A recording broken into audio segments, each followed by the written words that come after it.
Okey. Assalamualaikum warahmatullahi wabarakatuh. Dan salam sejahtera. Hari ini untuk video kali ini cikgu akan menerangkan berkenaan dengan macam mana kita nak menyediakan kertas kerja. Okey. Penyediaan kertas kerja amat penting kerana ia menentukan hala tuju sesuatu majlis atau acara yang akan diadakan. So, format penyediaan kertas kerja mengandungi perkara yang berikut.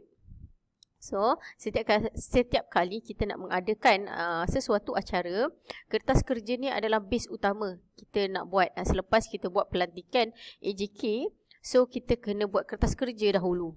So, kertas kerja dahulu, di mana dalam kertas kerja, dia akan detailkan semua perancangan yang kita akan lakukan. Okey, seperti nama majlis, pengenalan, iaitu tujuan nak buat program, latar belakang program dan objektif program. Lepas tu dalam kertas kerja kita kena terangkan berkaitan maklumat majlis seperti bila tarikh nak buat, masanya bila, di mana kita nak buat. Kemudian yang kedua kita kena letak atur cara majlis lah.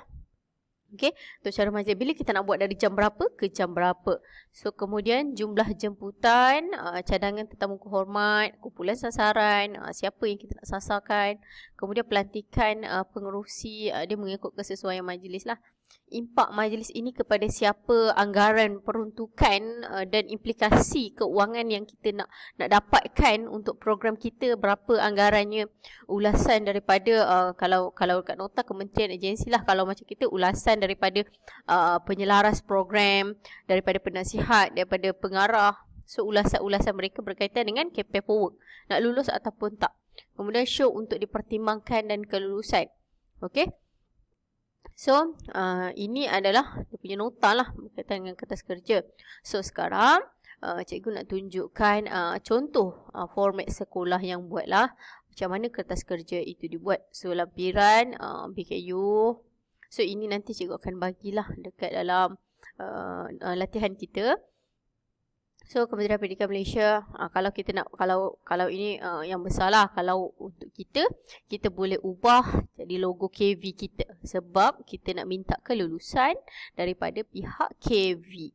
Okey, so kasih logo KV lah.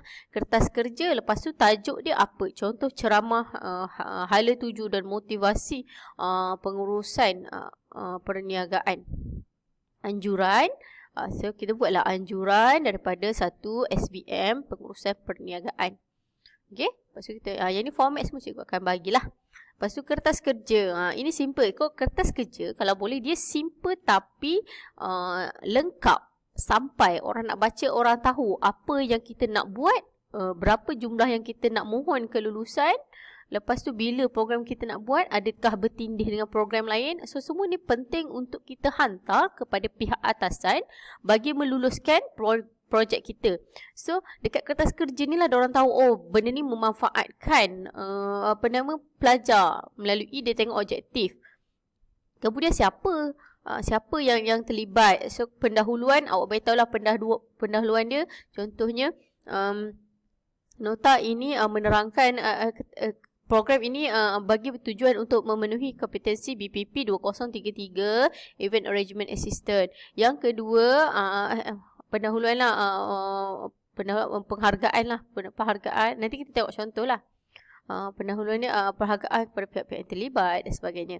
Objektif. Objektif ni baru betul. Objektifnya pertama adalah untuk memenuhi kompetensi BPP 2033.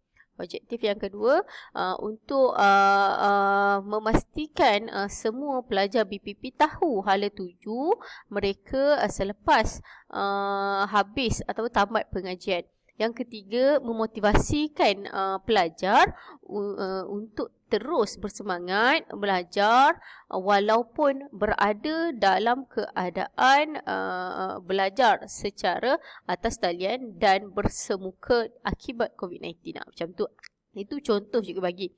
Sasarannya adalah semua pelajar BPP College Vocational Sultan Ahmad Shah. So sasaran ni kita nak buat semua. So penceramah dia siapa? Contohlah kawan cikgu yang nak bagi. Contohlah kaunselor kita sendiri kan, Muhammad Amirul Izzat. So tarikh bila kita nak buat. Contohnya kita nak buat pada minggu ke-9 ataupun ke-10. So kamu kena tengoklah minggu ke-9 dan ke-10 tu bila tarikh dia. Hari apa kita nak buat. So masa tempatnya di mana. Kemudian jawatan kuasa dan bidang tugasnya. Yang ini macam yang cikgu dah bagi dekat dalam link yang kamu dah isi. Setiausaha bidang tugasnya apa? So kamu tinggal ambil yang format cikgu tu, kamu masukkan di sini. Okay? So, untuk setiap jawatan kuasa yang telah cikgu bagi, kamu rujuklah cikgu ataupun rujuklah contoh-contoh cikgu apakah bidang tugas yang kamu perlu buat.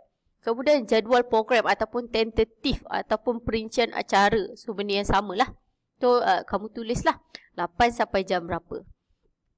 Kemudian perbelanjaan, berapa bajet yang kita perlukan. So, kena tanyalah penceramah, berapa dia punya kos ceramah. Kemudian kita tanya juga berapa kalau kita nak buat makanan. So, kita tanya berapa kos makanan. Begitu juga dengan sijil, cenderahati dan sebagainya. Mereka nak buat sijil cenderahati. So, berapa bajet diorang. Kemudian sumber peruntukan. Sumber peruntukannya daripada mana? Kalau untuk program kita minta daripada peruntukan jabatan ataupun dikenali sebagai PCG. So kita mohon daripada PCG jabatan. So penutup, semoga program ini memanfaatkan kepada semua yang terlibat dan semoga kertas kerja ini mendapat sokongan dan kelulusan daripada pihak yang terlibat dan tertentu. Macam itu. Okay, disediakan oleh siapa, diluluskan oleh siapa, pengarahan siapa, macam itulah. Ini contoh format. Okay, so sekarang cikgu akan tunjuk pula contoh kertas kerja yang dibuat oleh sekolah lah. Okay, ini contoh kertas kerja. Cikgu scan lah. Yang ini memang diambil daripada kertas kerja dinner tahun lepas oleh guru lah. Contoh ni. Ini contoh je. So, ini sama je. Format yang sama. Cumanya ialah kalau sekolah, kita mohon peruntukan daripada Kementerian Pendidikan Malaysia. So, dekat atas tu logo kementerian lah. Kertas kerja Malang Aspirasi Kecemerlangan Akademik Kolej Vocational Sultan Ahmad Shah 2021. Anjuran siapa? Kalau kita tahun 1 lah. Okey, ini diluluskan. Nampak disokong. Nanti kita akan minta sign lah oleh pengarah. Kemudian tengok kat sini pendahuluan ni. Tengok contoh kat sini.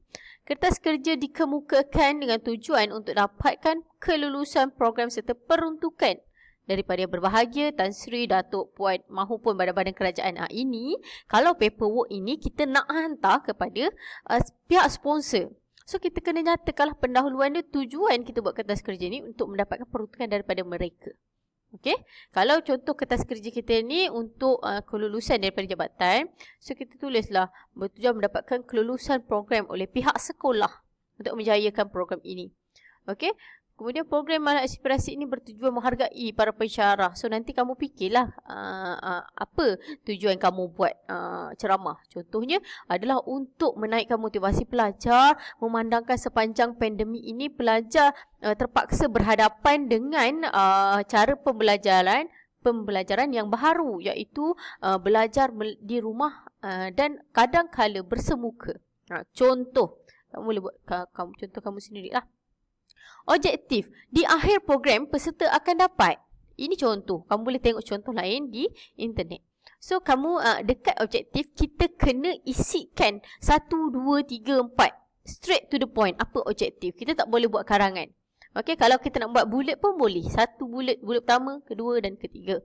Okey, sasaran. Kalau nak tambah tema pun ada tema. Contoh, tambahlah tarikh. Kalau ada benda yang kamu rasa perlu dimasukkan dalam kertas kerja tapi tak ada dalam contoh, kamu isikan. Sebabnya, nanti kamu akan bagi pada cikgu dan cikgu akan semak dan cikgu akan hantar ke jabatan untuk disemak semula.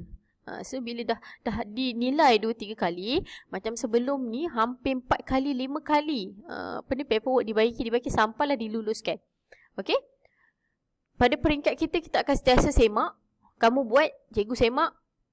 Cikgu minta yang atasnya semak dan barulah bagi pada pihak pentadbiran untuk luluskan. Okey, rujuk lampiran 1. Tengoklah perbelanjaan bulanan ini rujuk. Disediakan oleh setiausaha. Okey, setiausaha yang akan buat kertas kerja, tetapi dia punya isi dia adalah hasil perbincangan daripada pengarah program dan timbalan pengarah program. Mereka yang tentukan acara apa yang nak buat. Setiausaha akan membina kertas kerja. Okey. Okey. Diluluskan oleh pengarah. So ini lampiran lah. Kalau kamu rasa kat paperwork tu terlampau penuh, dekat atas ni tu kan nak letak panjang-panjang kan. So kamu tulis sahaja rujuk lampiran 1, rujuk lampiran 2. Okey. Okey, kat sini okey, lampiran 1. Bila lampiran dia wajib berada di sebelah kanan kertas di hujung. Okey. Kemudian kalau kamu nak menaip, pastikan tulisan tu adalah Arial saiz 11 ataupun jenis tulisan Times New Roman saiz 12 dengan spacing 1.5. Okey, itu format nak menaip. Okey, kemudian kamu tulislah yang ini wajib. Timbalan ni sampailah timbalan pengurusi 1 ini wajib bagi setiap program di sekolah lah. Okey, nanti kamu detailkanlah urustianya siapa, bacaan doa. Ini nampak dia akan tulis siapa dia punya, apakah atur cara. Ini cikgu dah conteng lah sikit kan. Okey, rakaman. Atur cara. So, atur cara ni 7.40 petang, tak payah sehingga. Tak payah, kan ada kadang-kadang kamu tengok 7.40 hingga 8. So, memandai kamu tu 7.40 petang, ketibaan tetamu.